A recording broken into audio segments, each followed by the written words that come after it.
warahmatullahi wabarakatuh. Perkenalkan, nama saya Widya Sabila dengan NIM 22552011110019. Di video kali ini saya akan memaparkan hasil rangkuman saya selama 16 pertemuan di mata kuliah Sistem Data Terdistribusi. Di pertemuan pertama, yakni ada introduction, yakni perkenalan antara dosen dan mahasiswa, itu membahas tentang kontrak pembelajaran, pembagian kelompok, dan rules selama berada di dalam kelas. Pertemuan yang kedua yakni presentasi kelompok membahas tentang sistem terdistribusi dan pemrosesan data.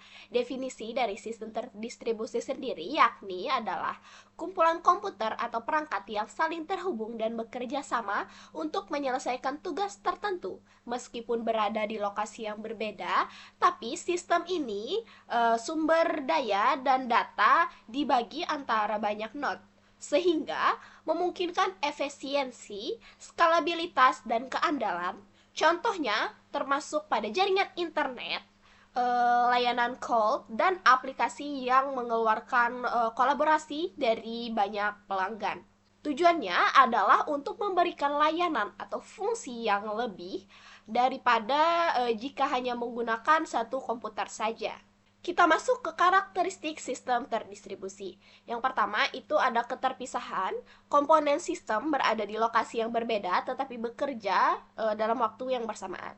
Yang kedua itu ada komunikasi, yakni node itu berinteraksi melalui jaringan dengan protokol yang tertentu.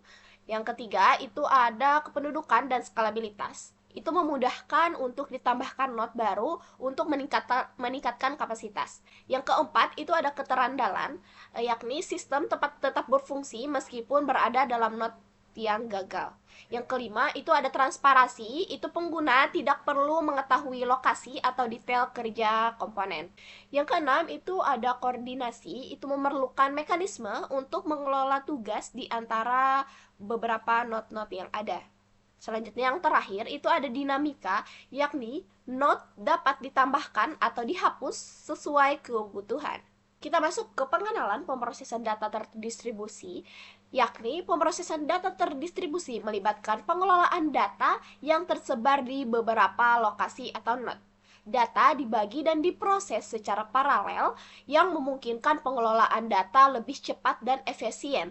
Contohnya ada pada sistem database terdistribusi dan platform pemrosesan big data seperti Apache Hadoop.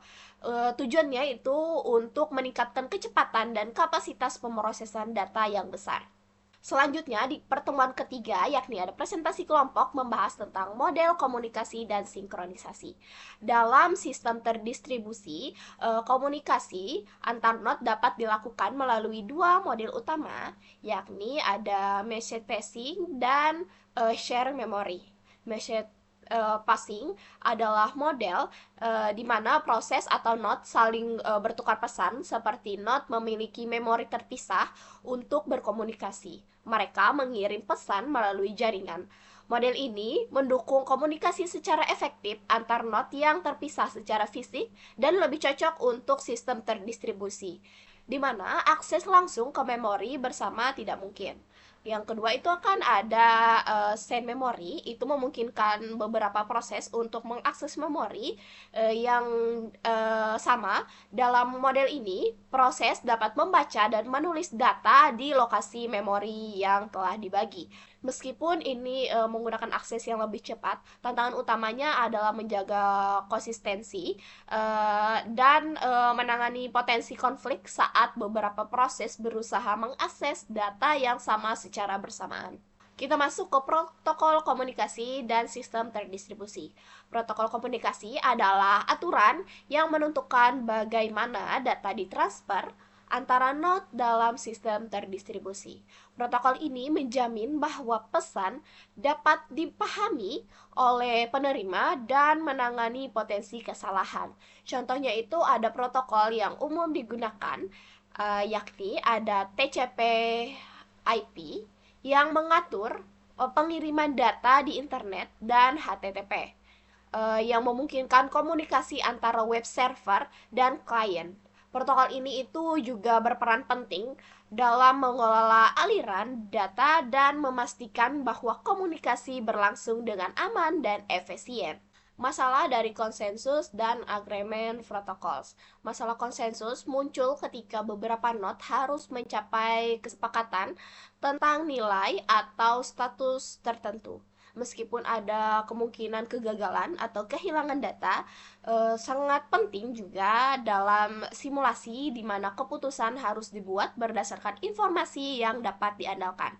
Agreement for protocols adalah node yang digunakan untuk mencapai konsensus. Contohnya yang terkenal adalah protokol Fox dan Raft.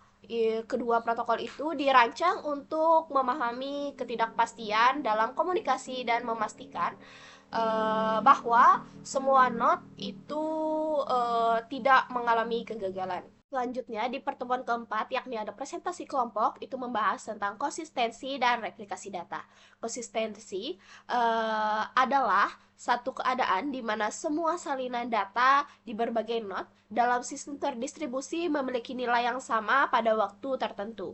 Dalam sistem ini, data dapat tersebar di banyak lokasi, sehingga penting untuk memastikan bahwa satu perubahan yang dilakukan pada data oleh satu node secara tercermin di node yang lain. Jika konsistensi tidak terjaga, dapat terjadi kebingungan dan kesalahan yang terdampak negatif pada pengambilan keputusan dan keandalan sistem. Oleh karena itu, konsistensi data menjadi elemen yang penting dalam merancang sistem terdistribusi. Protokol dan konsistensi data.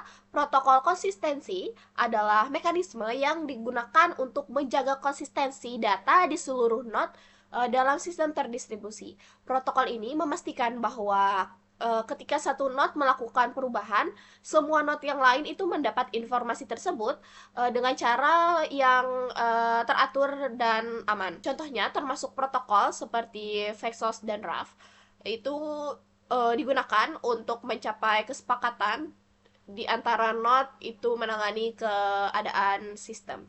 Kita masuk ke pertemuan yang kelima, yakni ada presentasi kelompok membahas tentang toleransi kesalahan dan ketersediaan. Konsep dari toleransi kesalahan yakni kemampuan sistem untuk terus beroperasi meskipun kejadian atau kesalahan dan kegagalan pada sebagian dari komponen sistem. Dalam konteks ini seperti terdistribusi, di mana banyak node yang berinteraksi. Toleransi kesalahan sangat penting untuk menjaga ketersediaan layanan dan menghindari kehilangan data. Dengan merancang sistem yang toleran terhadap kesalahan, kita dapat memastikan bahwa meskipun berada di berbagai masalah, sistem itu dapat secara keseluruhan tetap dapat berfungsi. Kita masuk ke strategi load balancing untuk meningkatkan ketersediaan. Load balancing dalam teknik yang membagi beban kerja secara merata di antara berbagai node dalam sistem ini tidak hanya meningkatkan kinerja tetapi juga meningkatkan ketersediaan sistem dengan mendistribusikan beban. Jika satu node gagal, node yang lain itu dapat mengambil alih beban tersebut tanpa mengganggu layanan secara keseluruhan. Load balancing itu memantau kesehatan node dan mengarahkan pengiriman ke node yang berfungsi. Dengan menerapkan arsitektur yang mengintegrasi toleransi kesalahan, sistem dapat menjaga ketersediaan layanan meskipun menghadapi berbagai jenis kegagalan. Teknik-teknik seperti replikasi, checkpoint, dan load balancing itu berfungsi pada skalabilitas dan keandalan sistem terdistribusi sehingga memenuhi kebutuhan pelanggan secara efektif. Kita masuk ke pertemuan yang keenam, ada presentasi kelompok membahas tentang skalabilitas dan performa sistem terdistribusi. Skalabilitas itu merujuk pada kemampuan sistem untuk menangani perangkat beban kerja yang menambah sumber daya. Ada dua jenis skalabilitas, yakni yang pertama itu ada skala vertikal dan skala horizontal. Kita masuk ke chasing dan in-memory processing. Chasing adalah teknik untuk menyimpan salinan data yang sering diakses di memori untuk mempercepat akses dengan menggunakan chain. Sistem dapat mengurangi waktu yang diperlukan untuk mengambil data dari database yang lebih lambat. In-memory processing itu memungkinkan pemrosesan data di memori sehingga meningkatkan kecepatan dibandingkan pemrosesan disk tradisional yang sangat bermanfaat untuk aplikasi memerlukan interaksi rendah seperti analitik untuk waktu yang nyata. Kita masuk ke pertemuan yang ketujuh, yakni presentasi kelompok. Itu membahas tentang sistem file terdistribusi. Arsitektur sistem file yang terdistribusi itu adalah sistem yang meningkatkan pengguna untuk menyimpan dan mengakses file di berbagai lokasi melalui jaringan. Ada 3 komponen arsitektur utama, yakni yang pertama itu ada client. Itu adalah entitas yang mengakses dan mengelola file di sistem. Yang kedua itu ada server, itu menyimpan dan menangani permintaan dari klien. Dan yang ketiga itu ada metadata server, itu sebagai pengelola informasi tentang file seperti lokasi, ukuran file, dan izin akses, manajemen metadata, dan konsistensi chain. Manajemen metadata itu sangat penting dalam sistem file terdistribusi. Metadata itu menyimpan informasi tentang file dan akses yang efisien terhadap metadata dapat meningkatkan performa sistem secara keseluruhan. Konsistensi chain juga merupakan isu penting. Chain itu memungkinkan data diakses lebih cepat, tetapi harus ada mekanisme untuk memastikan bahwa data yang ada di chain dapat versi yang terbaru. Di pertemuan ke-8 itu ada UTS. Kami membuat video seperti yang saya lakukan ini, tapi bedanya kami melakukannya secara berkelompok. Di pertemuan yang ke-9 itu ada presentasi kelompok membahas tentang pemrosesan data paralel dan MapReduce. Konsep dari pemrosesan data paralel. Pemrosesan data paralel adalah pendekatan untuk mempercepat analisis data dengan memecah tugas menjadi bagian-bagian yang lebih kecil dan menjalankan secara bersamaan di berbagai node. Dalam sebuah sistem terdistribusi dengan memanfaatkan banyak prosedur atau mesin, sistem ini mampu menangani volume data yang besar dan efisien untuk data yang lebih tinggi. Keuntungan utamanya dalam proses ini itu pengurangan waktu pemrosesan yang sangat penting dalam aplikasi yang mengeluarkan analisis real time. Kita masuk ke paradigma MapReduce, yakni ada map dan reduce function. Perbandingannya yakni yang pertama itu ada map function, fungsi untuk mengambil input data dalam bentuk pasangan kunci nilai-nilai dan mengubah menjadi serangkaian pasangan kunci nilai baru. Contoh yang sederhana adalah membaca teks dan memisahkan kata-kata, di mana setiap kata dihasilkan sebagai kunci dan angka 1 sebagai nilai. Selanjutnya yang kedua itu ada ref function.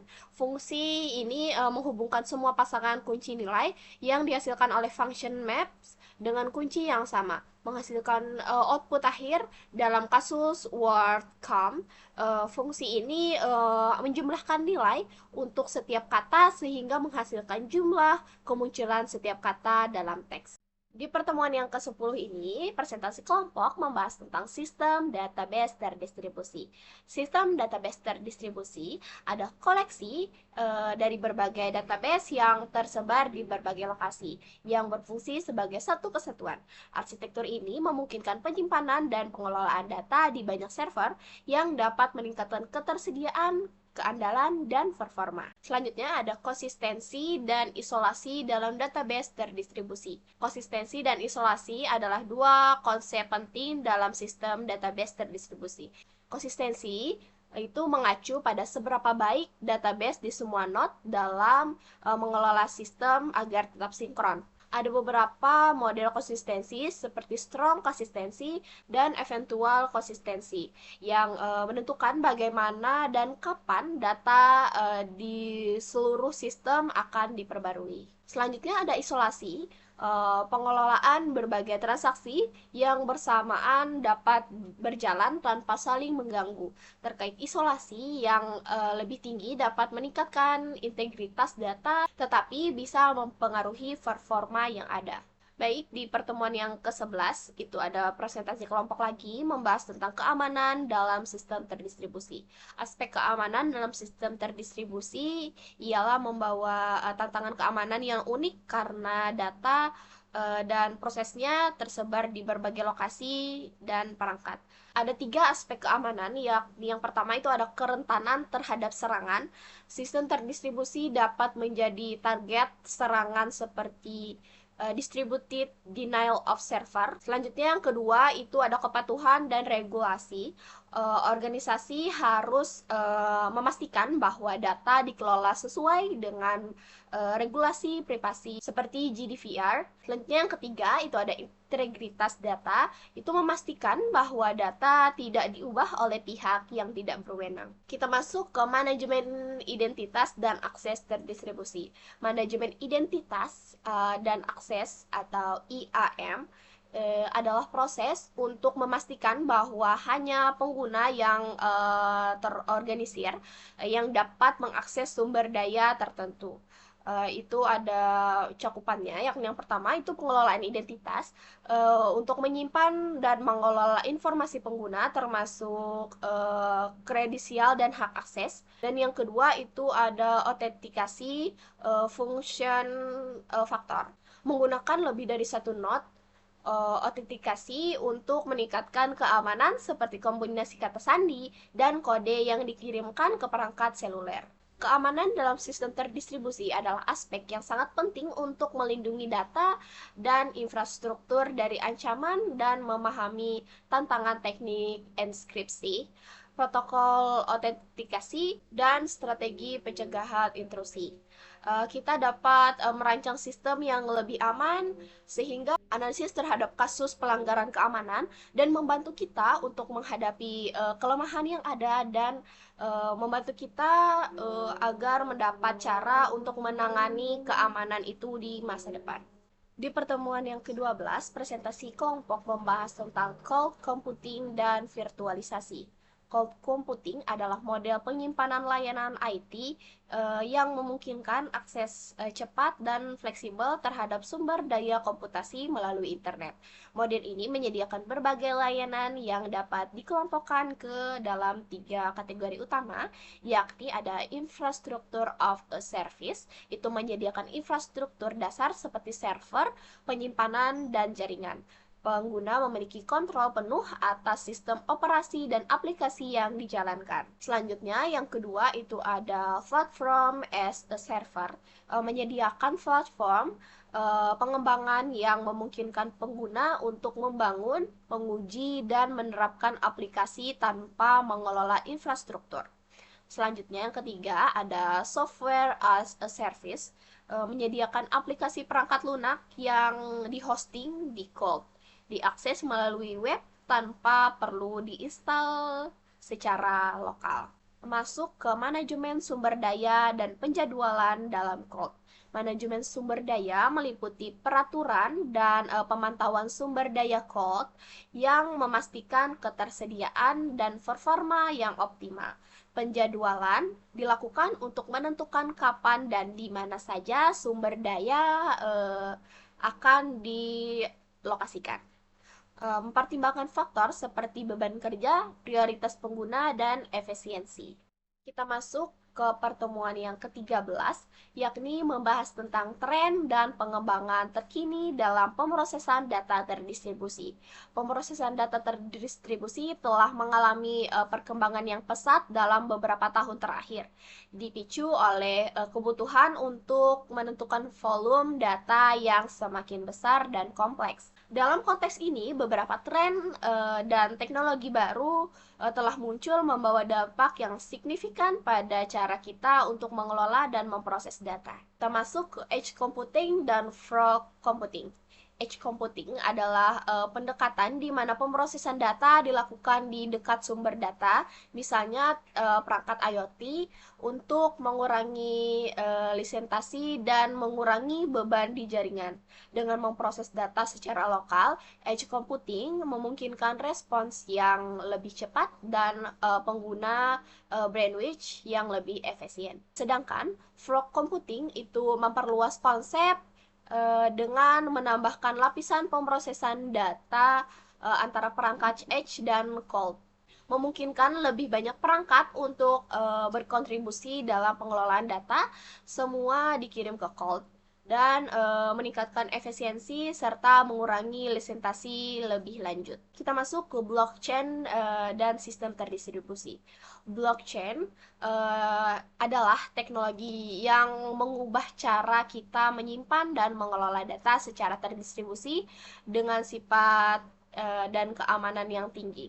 Blockchain memungkinkan transaksi yang transparan dan tidak dapat diubah.